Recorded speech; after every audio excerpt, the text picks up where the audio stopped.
आर्य भारत के मूल निवासी थे या विदेशी? यह प्रश्न भारतीय इतिहास का सबसे विवादास्पद और चर्चित विषय रहा है। इस विषय पर भारतीय और विदेशी दोनों विद्वानों ने अपने-अपने मत प्रस्तुत किए हैं। कुछ इतिहासकार मानते हैं कि आर्य भारत के ही मूल निवासी थे, जबकि कुछ ये मानते हैं कि आर्य मध्य एशिया या यूरोप से भारत में आए। इस विवाद को समझने के लिए हमें इतिहास, भाषा, संस्कृति, पुरातत्व और धार्मिक ग्रंथों की व्याख्या को ध्यानपूर्वक देखना आवश्यक है। आर्यों का उल्लेख सबसे पहले वेदों में मिलता है, विशेष रूप से ऋग्वेद में। ऋग्वेद भारत का सबसे प्राचीन ग्रंथ माना जाता है और इसमें आर्य शब्द बार-बार प्रयोग हुआ है। इस शब्द का अर्थ श्रेष्ठ, सभ्य सुसंस्कृत व्यक्ति होता है। यह किसी इंसले जाति का नहीं बल्कि एक सांस्कृतिक समूह का प्रतीक था।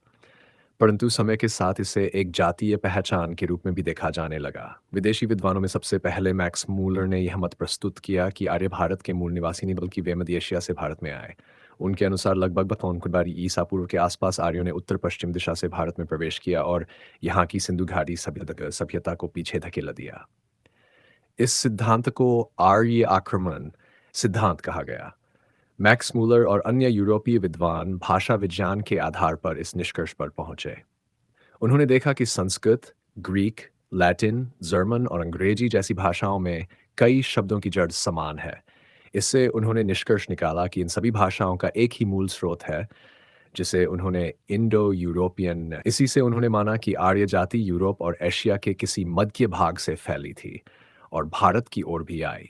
परंतु इस सिद्धांत की आलोचना भी हुई।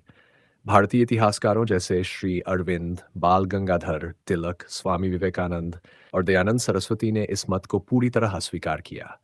उनका कहना था कि आर्य भारत के ही मूल निवासी थे।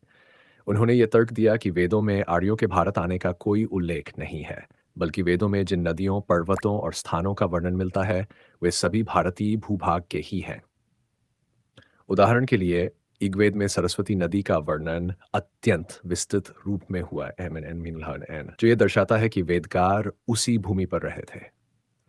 तिलक ने अपनी पुस्तक the Arctic home in the Vedas में एक रोचक सिद्धांत प्रस्तुत किया।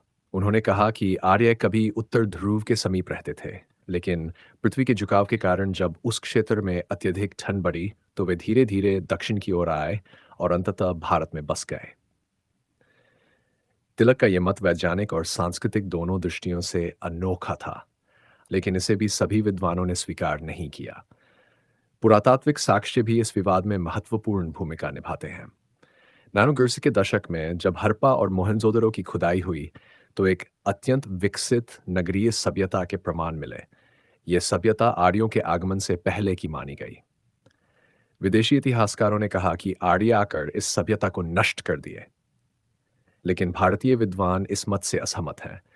उनका कहना है कि सिंधु सभ्यता और वैदिक संस्कृति के बीच कोई विरोध नहीं था, बल्कि एक विकास क्रम था। सिंधु सभ्यता के लोग संभवतः वैदिक आर्य ही थे, जिनकी संस्कृति समय के साथ विकसित हुई। भाषा विज्ञान के दृष्टिकोण से भी कुछ भारतीय विद्वान कहते हैं कि संस्कृत जैसी जटिल भाषा भारत में ही विकसित हो सकती थी। यदि आर्य बाहर से आए होते, तो इतनी जल्दी इस भूमि की भौगोलिक, धार्मिक और सांस्कृतिक पहचान को अपनाना कठिन होता।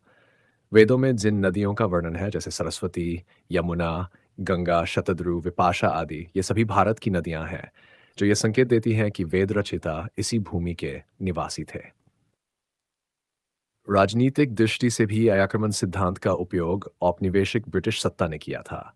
ब्रिटिश इतिहासकारों ने यह सिद्धांत इसलिए लोकप्रिय किया ताकि भारतीयों के बीच विभाजन पैदा हो और यह दिखाया जा सके कि आर्य बाहरी थे। जैसे अंग्रेज भी बाहरी हैं, इस तरह वे भारत पर अपने शासन को वैध ठहराना चाहते थे। इसीलिए स्वतंत्रता आंदोलन के दौरान भारतीय विचारकों ने इस सिद्धांत को पूरी तरह स्वीकार कर दिया। आधुनिक पुरातत्व और डीएनए अनुसंधान ने इस विवाद को और गहरा बना दिया है। हाल के वर्षों में वैज्ञानिक अनुसंधानों से पता चला है कि भारतीय उपमहाद्वीप के लोग कम से कम पिछले कुछ वर्षों से हार हैं।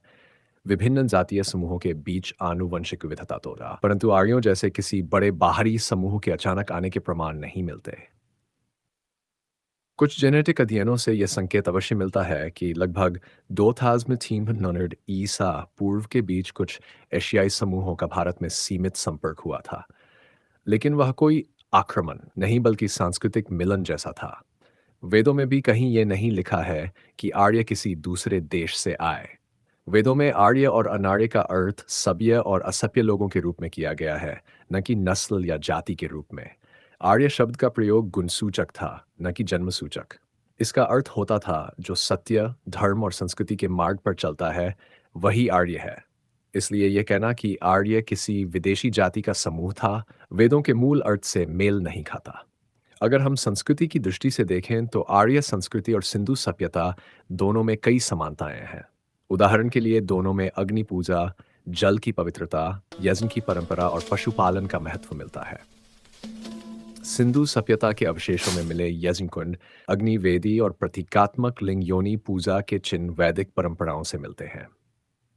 यह दर्शाता है कि दोनों संस्कृतियां विरोधी नहीं बल्कि परस्पर जुड़ी हुई थीं।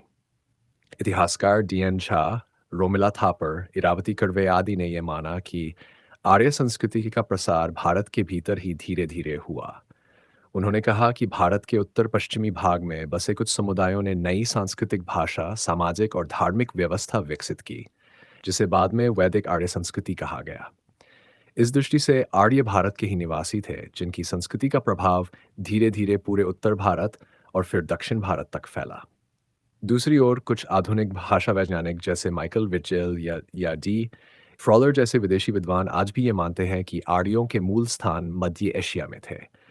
उनका तर्क है कि संस्कृत और ईरानी भाषाओं की समानता ये दिखाती है कि कभी दोनों का एक साझा पूर्वज था, परंतु यह साझा पूर्वज कहाँ था, इस पर आज भी एकमत नहीं है।